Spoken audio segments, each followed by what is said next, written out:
Baik, bismillahirrahmanirrahim. Assalamualaikum warahmatullahi wabarakatuh.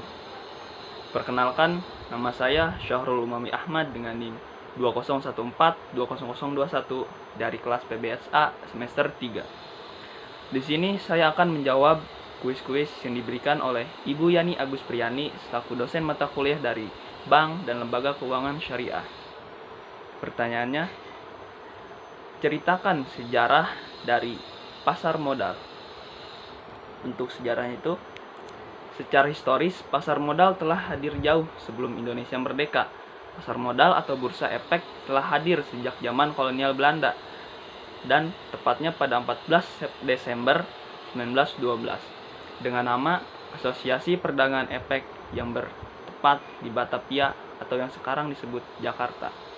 Pasar modal ketika itu didirikan oleh pemerintah Hindia Belanda untuk kepentingan pemerintah kolonial atau VOC.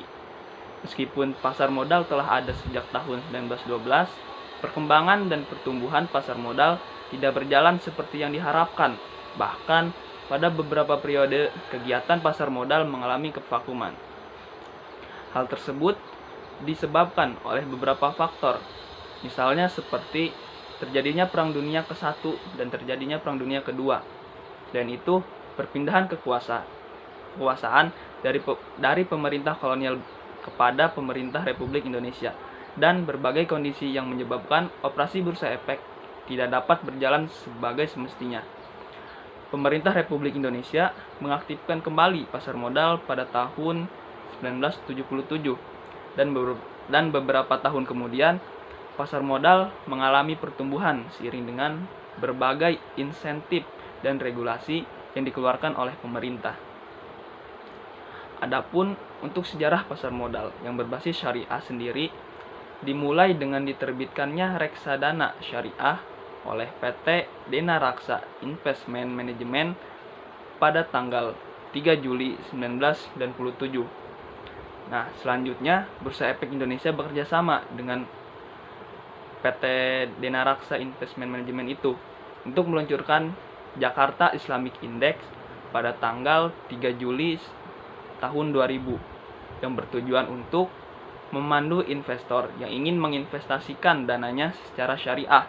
Dengan hadirnya indeks tersebut, maka para pemodal telah disediakan saham-saham yang dapat dijadikan sarana berinvestasi sesuai dengan prinsip syariah. Kemudian pada tanggal 18 April tahun 2001, untuk pertama kalinya Dewan Syariah Nasional Masjid Ulama Indonesia atau DSN MUI mengeluarkan fatwa yang berkaitan langsung dengan pasar modal, yaitu fatwa nomor 20 DSN MUI 4/2001 tentang pedoman pelaksanaan investasi untuk reksadana syariah.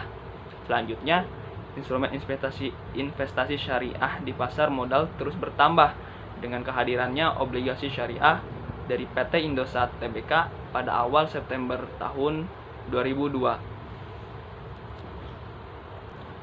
Untuk soal kedua, yaitu jelaskan perbedaan pegadaian syariah yang dilaksanakan oleh bank syariah dengan lembaga pegadaian syariah. Nah, pegadaian syariah yang dilaksanakan oleh bank syariah dan pegadaian syariah yang dilaksanakan oleh lembaga pegadaian syariah sama-sama merupakan lembaga keuangan yang memberikan pinjaman bagi masyarakat. Namun, ada beberapa perbedaan, seperti yang dilaksanakan lembaga pegadaian itu memberikan pinjaman dengan jaminan barang, sedangkan yang dilaksanakan bank syariah dapat memberikan pinjaman tanpa jaminan barang. Ada juga pinjaman dari pegadaian syariah yang dilaksanakan lembaga pegadaian syariah umumnya senilai dengan harga barang jaminan, sedangkan yang dilaksanakan bank syariah besarnya dihitung oleh kemampuan bayar peminjam.